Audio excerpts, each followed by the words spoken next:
पता चला कि मैं आपके साथ सेशन करने वाला हूं तो लोग पूछे थे ये सवाल जरूर आपसे पूछा जाए। सवाल आपके विवाह के संबंध में कि कब शादी कर रही है जया किशोरी। देखिए बहुत बढ़िया पीछे से आ गया। देखिए अभी मैं दो बातें कहूंगी इस पे। पहली कि डेफिनेटली मुझे करनी है, ऐसा नहीं है कि मेरे मन में कोई विचार है कि मुझे शादी नहीं करनी, पर कब करनी है ये मुझे नहीं पता और किससे करनी है मुझे ये भी नहीं पता। ये दोनों जब मुझे पता चल जाएगा तो मैं आपको बता दूंगी। एंड जैसा मैंने कहा, आई एम ऑनेस्ट, मैं छुपाऊंगी नहीं आपसे। जिस दिन होगा मैं उसी दिन आपको पहला पोस्ट मेरा रहेगा that I am getting married, so don't worry. But अभी ऐसा कुछ भी नहीं है, अभी आई am too busy with my work. और ना ही मुझे ऐसा लग रहा है कि मेरे आसपास कोई ऐसा है जिसको देखकर मुझे लग रहा है कि मुझे विवाह करना चाहिए। और आई थिंक आसपास के वातावरण को देखकर अब लगने लगा है नहीं करना चाहिए। जिस तरीके का सिचुएशन अभी चल रहा है, so I am too scared with marriage, but I want to. I have always been a very big fan of this institution, but let's see कब होता है। बहुत अच्छा कॉन्सेप्ट है भी। आप चूंकि आध्यात्मिक वक्ता है, लोग आपके पास आते होंगे पूछने के लिए कि हमें कब शादी करनी चाहिए, एक आइडल एज आपकी नजर में क्या है विवाह की। देखिए अगेन इसमें दो बातें हैं। वन, पहला आंसर इज जब आपका मन, जब आप रेडी हो, जब आपको लगे कि मैं शादी जैसी बड़ी जिम्मेदारी को निभाने के लिए तैयार हूं, तभी आपको शादी करनी चाहिए, क्योंकि ये बहुत बड़ी जिम्मेदारी है।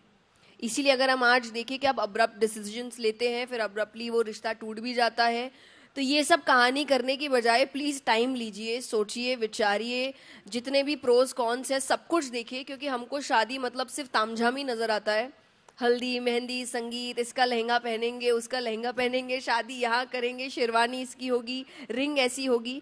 नोबडी इज टॉकिंग अबाउट कि जब वो 100-200 लोग घर चले जाएंगे तब ये दो अपने कमरे में जाएंगे आगे के 50 से 60 साल के लिए। तब झगड़े भी आएंगे, महंगाई आएगी, बच्चे आएंगे, बहुत सी प्रॉब्लम्स आने वाली है, आपके ओपिनियंस मैच नहीं करेंगे। तो मुझे लगता है ये एक थॉट आपके पास होना चाहिए, only then you get married. Second is obviously your biological clock, so that depends on you, but we have numerous options these days, so if you think you're open to that तो आप देख सकते हो। but हाँ, this is what I feel। क्या क्या qualities होनी चाहिए, मतलब एक आप बता सकते हैं कि आपका क्या पैमाना है जिससे कई और जिनकी शादी हो रही होगी वो भी अपने आप में उस तरह के बदलाव ला सके, उस तरह का व्यक्तित्व बन सके।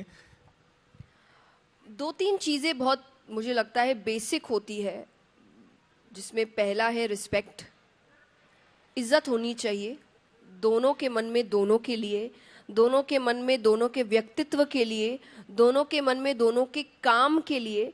ये रिस्पेक्ट आई थिंक सबसे इंपॉर्टेंट चीज होती है। मेरे लिए प्यार दूसरे नंबर पे आ सकता है, पर इज्जत पहले नंबर पे है। कि अगर बात आपके स्वाभिमान की हो तो सामने प्यार ही क्यों ना हो, छोड़ देना चाहिए। लुक्स के बारे में क्या कहेंगे? See looks, I feel beauty is in the eyes of the beholder. मैं आपको ऐसे ऐसे लोग दिखाऊंगी, उनको जिनसे प्यार है ना, उनके सामने उनको दुनिया की कोई सुंदरता नजर नहीं आती है। उनको सबसे सुंदर उनका ही व्यक्ति लगता है, उनका पसंदीदा व्यक्ति लगता है। तो सुंदरता आपकी आंखों में है। अगर आपको किसी से प्यार हो गया ना, आप एकदम एवरेज इंसान को आप मिस इंडिया और मिस्टर इंडिया बना देते हो। तो ये प्यार है। तो मुझे नहीं लगता लुक्स में हम कुछ कह सकते, that is up to you. आपको क्या सुंदर लगता है, आपको कौन अच्छा लगता है। बट यस, अगर आपकी पसंद केवल बाहरी सुंदरता की वजह से है, देन इट्स नॉट गुड। क्योंकि वो कुछ दिन बाद आपको बड़ा नॉर्मल लगने लग जाएगा, वो सुंदरता, वो तामझाम। तो आपको सोच, जैसा मैंने कहा, सम्मान, सोच, व्यक्तित्व, मानसिकता, ये चीजें प्यार को आगे बढ़ाती है। वरना सुंदरता जिस दिन खत्म होगी तब वही आदमी आपको देखे नहीं सुहाएगा, क्योंकि उसकी सोच अच्छी नहीं है। तो ये 3-4 चीजों पे आप ज्यादा ध्यान दीजिए। बाकी जो हमारी कथाएं कहती है, प्रेम जितना निस्वार्थ हो उतना सुंदर होता है। तो स्वार्थ की आप कम ही चीजें रखे तो अच्छा है, बाकी सब निस्वार्थ रखिए। श्रीमद् भगवत गीता में कुछ इससे जुड़ा हुआ है जो आप सुनाना चाहें?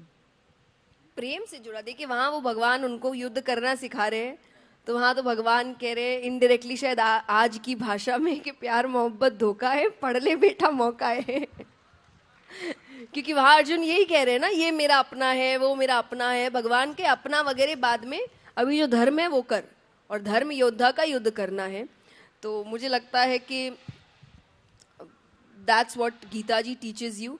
पर अगर उस वक्त जैसे मान लीजिए आप किसी रिश्ते में हैं तो गीता जी आपको यही सिखा रही है कि उस वक्त आपका धर्म जो है आपको उस पर ध्यान देना. जब आप रिश्ते में प्रवेश करते हैं वो रिश्ता आपका धर्म बन जाता है और आपको उस रिश्ते पे अपना पूर्ण ध्यान, पूर्ण समय, आपका दिमाग, आपकी सोच, उसको कैसे अच्छा करना है, इन सब चीज़ों पर आपका ध्यान होना चाहिए. तभी रिश्ता निकल सकता है. अदरवाइज अगर आप कहेंगे चलना है चल जाएगा, तो ऐसा चल जाएगा वाली चीज़ होती नहीं है. चलाना पड़ता है. कोई भी रिश्ता चल नहीं जाता. आपको एफर्ट्स देने पड़ेंगे और जीवन भर देने पड़ेंगे.